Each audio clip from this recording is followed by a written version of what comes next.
I'm delighted to introduce John Myles, who's going to give us a sociological perspective of inequality, especially as it applies to intergenerational differences and those of us who went through the summer of love. John.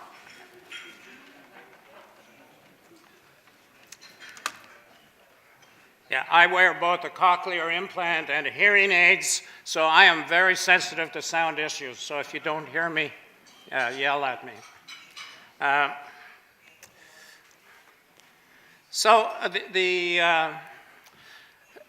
The basic schema for this talk comes from a lecture I gave last fall in the School of Public Policy. It's sort of a shortened version. It was a little conference where we were asked to reflect on big important policy shifts that had occurred or political shifts that had occurred between Canada's centennial year, 1967, and our 150th anniversary, which was last year, 2017. And I said, oh, that's cool. That more or less brackets my whole academic career. I was beginning graduate studies in '67, and I thought, it's going to bracket the career of a lot of people in this room today, and I can use this metaphor that probably a lot of other people wouldn't get about the summer of love. So I've made two small changes from that original talk. I've shortened it. One of the changes is the title. The second one will be my conclusion, which sort of falls out of the talk, but the organizers were very explicit, and they said they wanted us to spend a fair bit of our talk talking about solutions. So I'm going to talk about my solution at the very end of my talk. You're going to love it. You'll probably want to join my new political party and get me elected as Prime Minister. It's called Higher Taxes for Everyone, Not Just for the Rich. Isn't that a winner? So I spent can everyone back there hear me? Are we okay? I spent a good part of my early career writing about income security, poverty for seniors. This was mainly a result of what I was doing during our centennial year. During the so-called Summer of Love, I was working in the slums of Marseille, France, among the elderly poor, and that experience left a huge imprint on me. The post-war years were not very good years for old people. This is a bit of a reprise of some of Stephen's data. When I began my graduate studies in the late 60s, about 40% of Canada's seniors were living, that's my grandparents' generation, by the way, in the 1960s, were living below this poverty line, the low-income measure that Stephen introduced you to. But what happened over the next 30 years is quite astounding. By the 1990s, we're now talking about my parents' generation in their retirement. By the 1990s, old age poverty in Canada had declined to about 6%, a very low level by international standards, and that surely counts as one of our biggest accomplishments in the second half of the 20th century.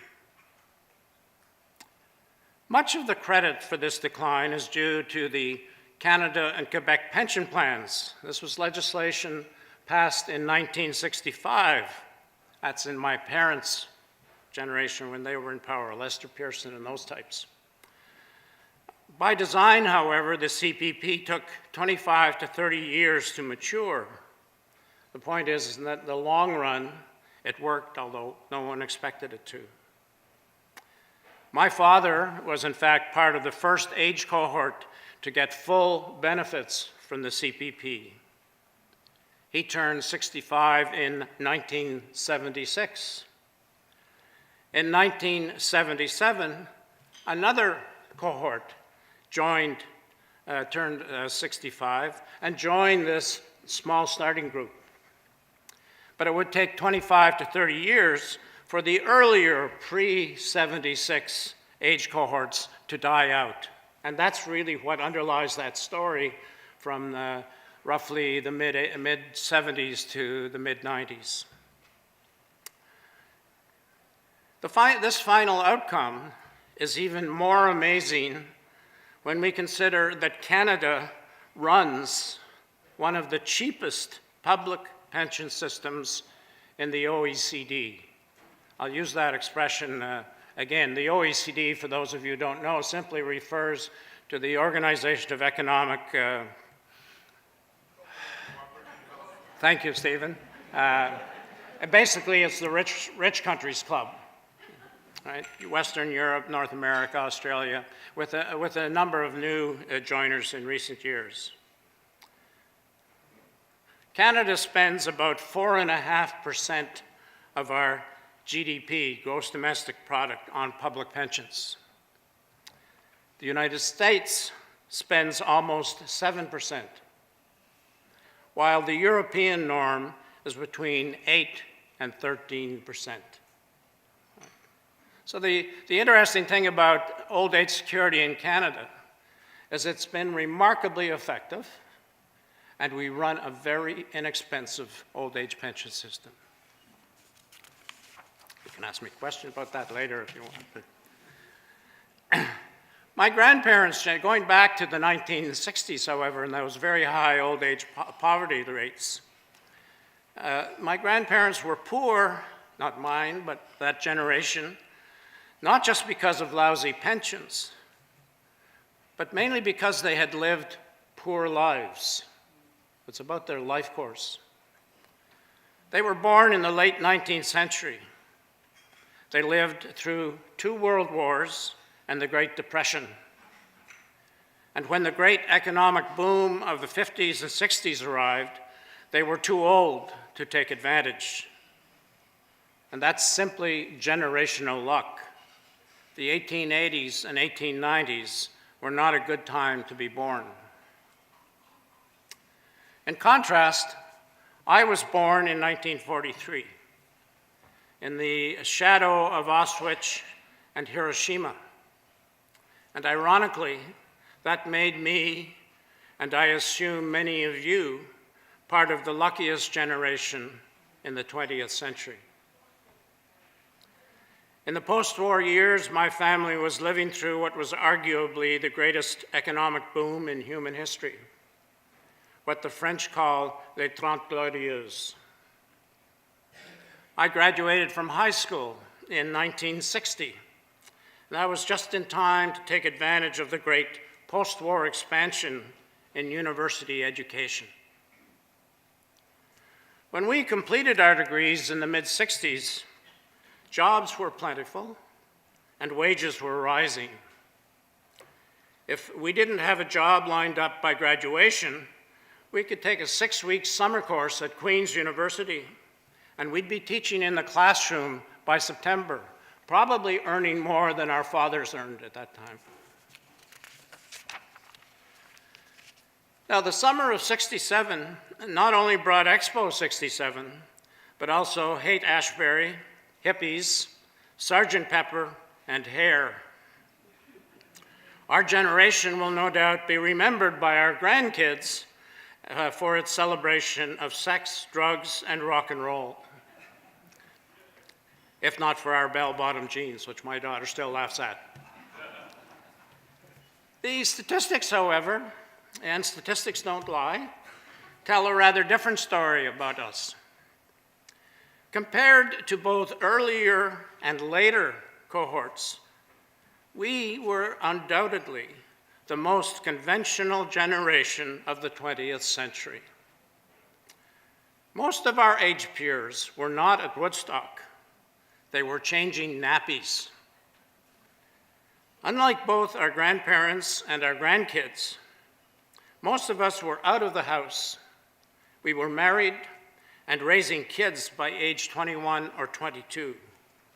And that was much sooner than any generation before or since. You can look it up. In the discussion, if you want, I have a little slide that makes the point. I won't show it here. So that's us. What about the cohorts that came after us? And here, I want to introduce you to Tim. Tim is sort of my poster child for what comes next. He may be a familiar figure to some of you. If you can't see, Tim is on the door. There's Tim's room. Tim is hanging up very proudly his new PhD degree, and Mom and Dad are looking kind of wanly through the door saying, when is he going to be out of here?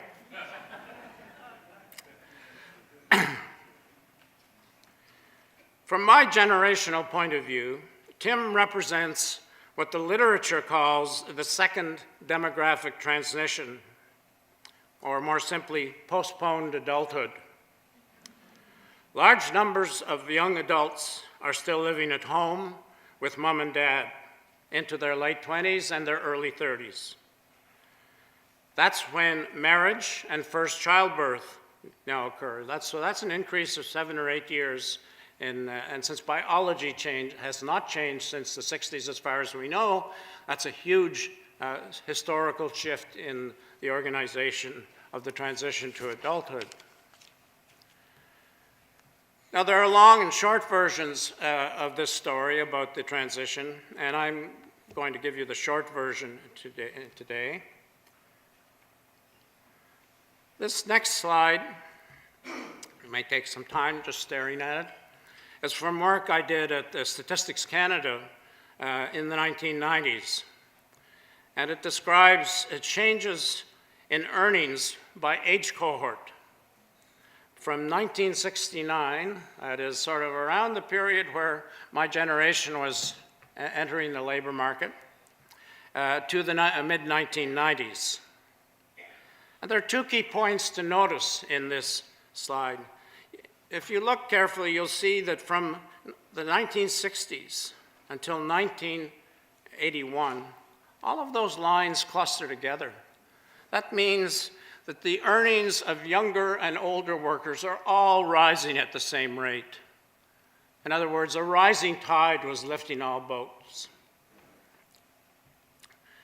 But in 1981, this all sort of breaks down.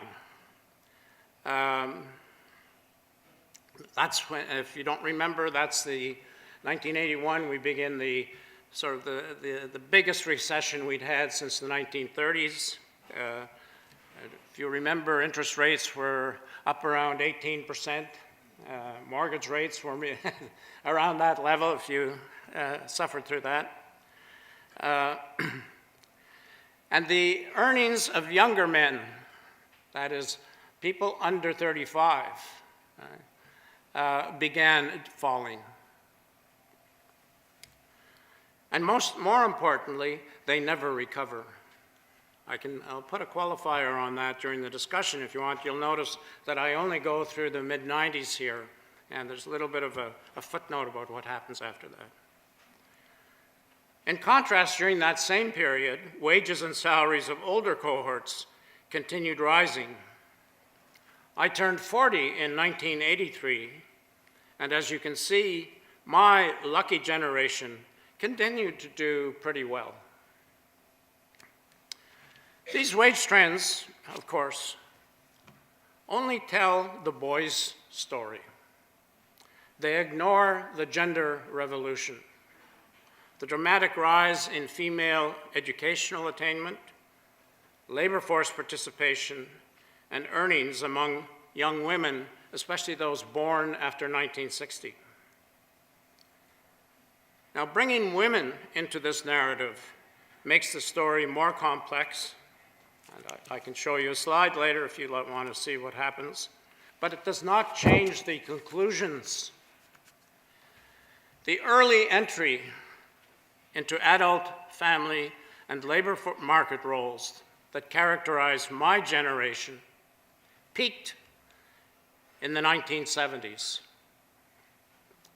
After the end of the 70s, the age of leaving home, the age of first marriage, the age of having your first child, all began creeping up to the late 20s and early 30s. This is what we now call postponed adulthood. In economic terms, postponed adulthood meant that both the cumulative earnings and the accumulated wealth of adults in their mid-30s fell dramatically over this period. My colleagues at Statistics Canada, René Morissette, shows that by 2005, the median wealth of young families aged 25 to 34 was down 50% from 1984. So the question is, should we worry about all this? Should this bother us? And if so, why? Well, demographers worry a lot about it because of the effects on fertility. That is, late marriage, later first childbirth drives down fertility rates. Young adults are far from realizing their ideal family size, which still remains about 2.3 children. The completed fertility rate is now around 1.6. And I worry about the millennials and their aspirations to have children, but I also worry about us frustrated grandparents to be. The OECD worries because of the social and economic waste that this indicates. According to the OECD's skills outlook, we are squandering our investment. We are producing a generation with the highest level of education in history, with no place to go. My main worry, I worry about these things as well, but my main worry is that the millennials will either be unable or unwilling to invest in the future, unwilling to take up the large financial and political burdens that we are expecting them to carry as they are now moving into their 40s and 50s. The fact that the millennials will be paying for us aging boomers for the next 30 years is often noted, but supporting the elderly is only a small part of their fiscal future. Millennials will be inevitably, there's no choice here, the main revenue source for paying down the costs of saving us from global warming, solving our problems with public transit, providing investments in early childhood education, and all of the other good stuff that our generation didn't do. All of these projects require new investment, and that word investment is so important here. By definition, investing in the future means foregoing some degree of current consumption, money you might spend on stuff you want to buy today, like maybe a home. So you're sacrificing in the short run in order to get better social returns in the long term. So the big question is, will the generation that's following us, the cohorts that are following us, will they be willing to pay the piper? Our generation has not set a good example on this front. Alex Himmelfarb, former clerk of the Privy Council, puts it this way, that during our lifetimes, tax has become a four-letter word. The theme, no new taxes, has spread across the political spectrum during our lifetimes. As I want to demonstrate in this next chart, Himmelfarb's point is especially poignant for Canada. So in panel A here, The vertical axis measures the percent of GDP that we raise in government revenues. We tax slightly more than the US and Australia, but that's about it. Not surprisingly then, panel B shows that we are also near the bottom of the league tables with respect to spending on social programs. These charts also show that if we want to raise revenues to invest in the future, we'll probably have to give up some of our attachments to the sacred cow of tax progressivity. Indeed, the big puzzle of taxation systems around the world is that countries with high levels of taxation and high levels of social spending, notably in Scandinavia, rely mainly on regressive payroll and consumption taxes, taxes on labor, while taxes on capital are modest. The low-spending US wins the beauty contest, the international beauty contest, for the most progressive tax system among the rich democracies. Please take this message home to your friends and family. As my colleague Lane Kenworthy shows, what matters most from the point of view of income inequality is the quantity of government revenues, not the progressivity of the tax mix. The reason for this is very simple. Almost all redistribution, whether through income transfers or provision of public goods and services, occurs on the spending side, not on the revenue side. Regressive taxes can be used for progressive purposes. Now, do you think that will get me elected? Thank you very much.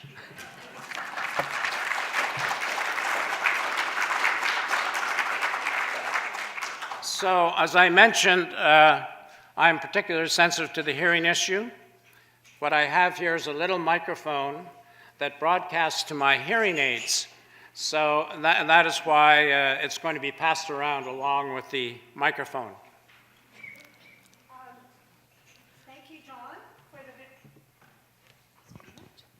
Thank you, John, for that very interesting perspective, and we do have time for discussion.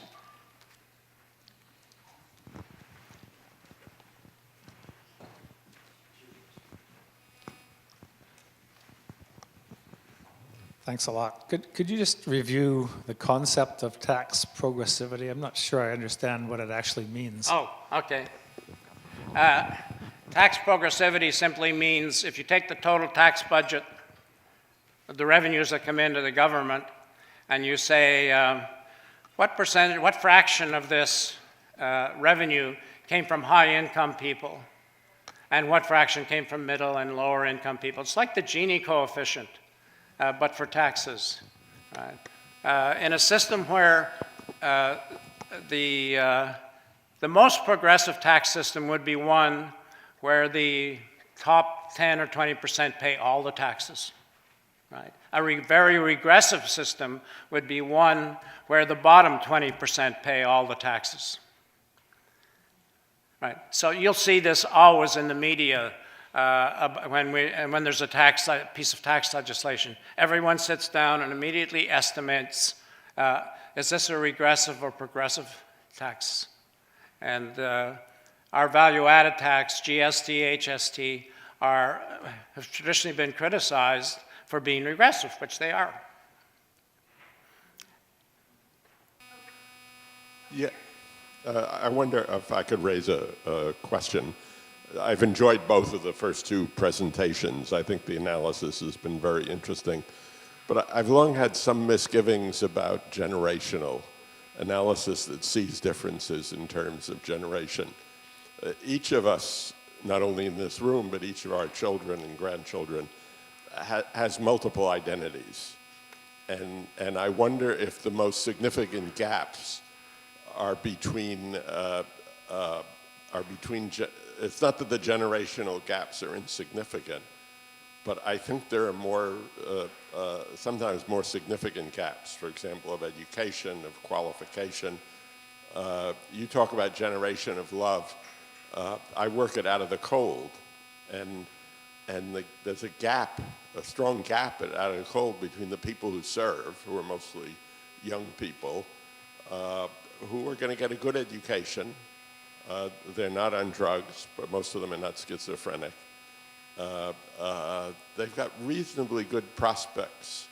They have family behind them. They have not great wealth, but they have middle-class incomes. I see a whole series, let's say between, it seems to me in the United States now, there's an increasing gap at the university level between the people who go to elite schools. If you go to Harvard, your chance of ending up with a pretty high income is pretty good. Yeah. It's not 100%, but it's very high. If you go to Shippensburg State University in Pennsylvania, you're still better off than, your options are still better off than high school kids, than those who only graduate high school, or those who don't graduate high school at all. But they're very tight. And I see a whole series of other variables that affect. I mean, Stephen talked earlier about the people who don't need property, for whom property has no value, and these are the people we serve at Out of the Cold. I mean, some of them are schizophrenic, some of them are just people who are down on the luck. They don't have a job, and some people eat dinner there because they're living on old age pensions, or in one case, a case of a guy I've become quite friendly with because he's very smart, who's on a disability pension, and even though he almost graduated U of T many years ago, he supplements his pension by shoveling walks and mowing lawns for people and doing errands. So that the gaps that are not just generational, they're between different groups, different types of, and when you talk about the generation of love, I wonder what happened to all those kids who went into the communes. I couldn't agree with you more. In fact, the gap that you're talking about, the difference between the lucky kids who go to Harvard or even Podunk Q or whatever you called it, and those that don't. That's one of the historical differences between this generation, the millennial generation, and our generation. Those gaps that you're describing have become magnified among the younger cohorts of our generation. When I went to university, do you know how many hippies were basically at universities in the 60s? My cohort, 11% of us. I went back to the Statistics Canada census data for the year I went to university. 11% of us were in university in that year. 11%. The rest of them were out, right? That's why they weren't at Woodstock. They'd already produced babies. But those gaps between the university educated and the less well educated have been magnified in the last 40 years. So the future of the millennial cohort, one of the reasons I worry that they will be less willing, right, to accept more redistribution or more public goods is because the increase in economic inequalities that have occurred in the last half century, right, are part of the life experience of today's young people in a way that was not part of our own life experience back in the 60s. They're more divided than we are.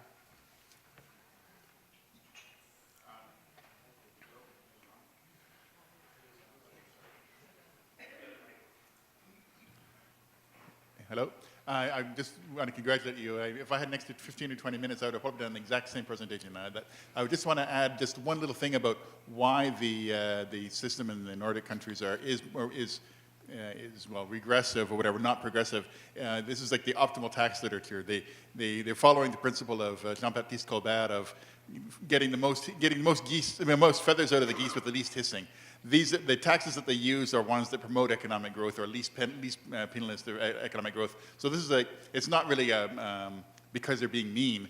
They're actually trying to use what we know about tax policy and the effects on income growth to generate the most revenue with the least penalty on economic growth. But everything else is exactly, this is a great talk. Thank you.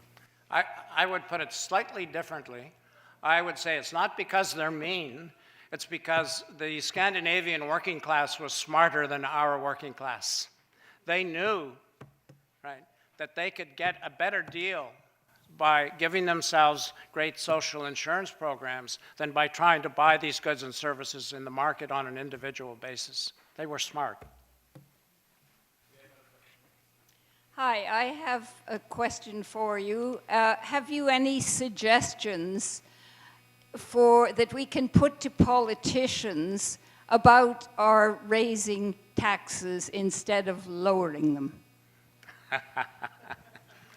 Okay, I do have an answer for that.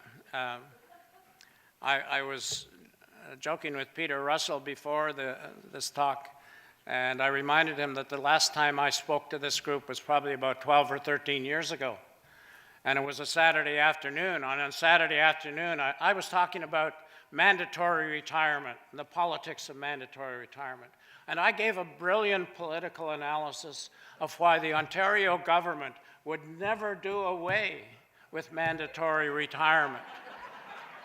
On Monday morning, Ernie Eves announced the end of mandatory retirement in Ontario. So now I have adopted a new strategy.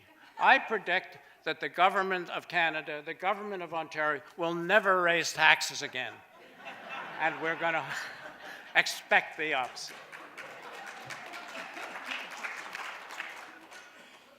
You were talking about the millennials. Okay, maybe they're better educated, but there's also less jobs for them. All these people, when they apply for a job with their PhD or whatever, they're not given tenure. They're basically saying, okay, you're on contract. Yeah. Okay.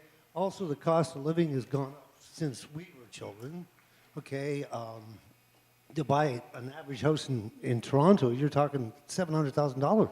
Sure. I mean, my parents, they bought a house for $18,000. It's now worth $1 million, which is nuts. So how do you expect the millennials to take this burden? Absolutely. I mean, and basically, they really don't have a choice. I mean, when you buy gas, they charge you HST on top of that. Okay, so it's tax on the tax. It gets to a point where you think, why should I pay any taxes at all? Because I understand what they do. I understand the social services they provide, and that we all have basic Medicare and stuff like this. But to put that on a generation, and we ran them in debt. I mean, when Trudeau, the first Trudeau was in power, he had the first budget deficit was $20 million, I think it was. I think we owe $500 billion. The provinces, Ontario's $300 billion. We owe more money than Greece. So how do you expect these young people to take that on? Why do you expect them to take it on? Well, you're making my point for me. Thank you. When I say I worry, my main worry about the millennials and their willingness to assume the financial responsibility, and there's not a choice involved. We're going to be dead pretty soon, right? Right? We're not going to be paying for reducing global warming. That's not us. That's the young people behind us. We're finished in that respect. They're going to have to pay for it. And precisely the phenomena you're talking about, right, is why I worry about their willingness to meet that responsibility of investing in the future. They're going to have to do it, or it's not going to be done. I would even add to your concern about the PhD students not getting jobs. My PhD students won't take jobs outside Toronto. So don't ask me to go down to Nova Scotia to take a job. So it's tough. They all want to live here. Okay, my question is about estate planning, which is an experience that I've recently undertaken and one which I'm sure most people in this room have engaged in. Estate planning. Estate planning. One of the things that distinguishes this generation that you've been talking about, that had all of these benefits, is that we've been accumulating through much of our lives. Most of the people in this room, I would guess, paid off their mortgage some decades ago, and so forth and so on. It's wealth in the form of RRSPs. We're not the 1%, but we're certainly the 10%. And all of us, myself included, frequently engage in exercises to make sure that very little of that, as little as possible, is going to go into the tax coffers. We talk about efficiency, tax efficiency in estate planning, but what we're really talking about is keeping it for ourselves and our heirs. And it seems to me that probably this is one of those areas where more contributions could be made by a more rational or enlightened taxation policy. Our estate taxes are pretty low and apply only to the very top brackets. And I just wonder whether you see any room for ourselves paying off some of the system that has been of such benefit to so many of us. Thanks for that. Yeah, in fact, Canada has no estate taxes, zero. We do have other, like your capital gains that are accumulated and you haven't paid taxes. You'll pay that when you die, or your estate will pay it. But we did away with estate taxes in the early 70s, led by the province of Alberta. And within about a year and a half, all the other provinces had followed suit because they, it was, oh, everyone's going to move to Alberta. And this is very important for our generation because you're absolutely right. We have accumulated tremendous amount of wealth, tremendous volume of assets in our generation. We've had lucky lives, right, compared to earlier generations. So we've accumulated way more than, say, when my grandparents died, my parents didn't get very much. When my parents died, we got a little bit more. There's going to be an enormous transmission belt when all of us start dying out, right? And that's going to go to our kids, probably most of it, right? About 20 years ago, I was testifying to a parliamentary committee on what to do about paying down the cost of population aging. And at the very end, as a throwaway line, I said, my parents just died in the last year, both of them.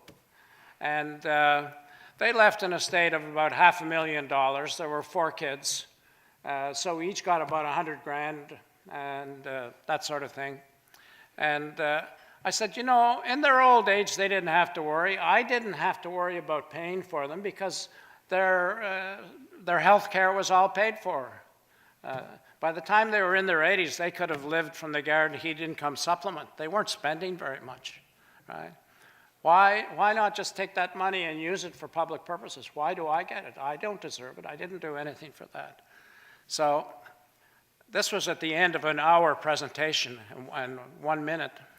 And this was the only line that the journalists picked up. So the next day I was being called by radio stations and TV stations for an interview to say, why do you want to do this? So my aunt, who lives here in Toronto, heard me on a talk show live, and she denounced me as being a class traitor. It was not a very welcome message. I would even go more sharply that we will not see a reinstallation of capital gains taxes. But that's part of our contribution to the next. We shaped this culture. We shaped this culture of no new taxes. We were part of that. We don't like to admit it, right? Because many of us still think of ourselves as being from the summer of love. But we shaped this culture. And it may be too late for us to do much about it. Please join me in thanking John Myles for a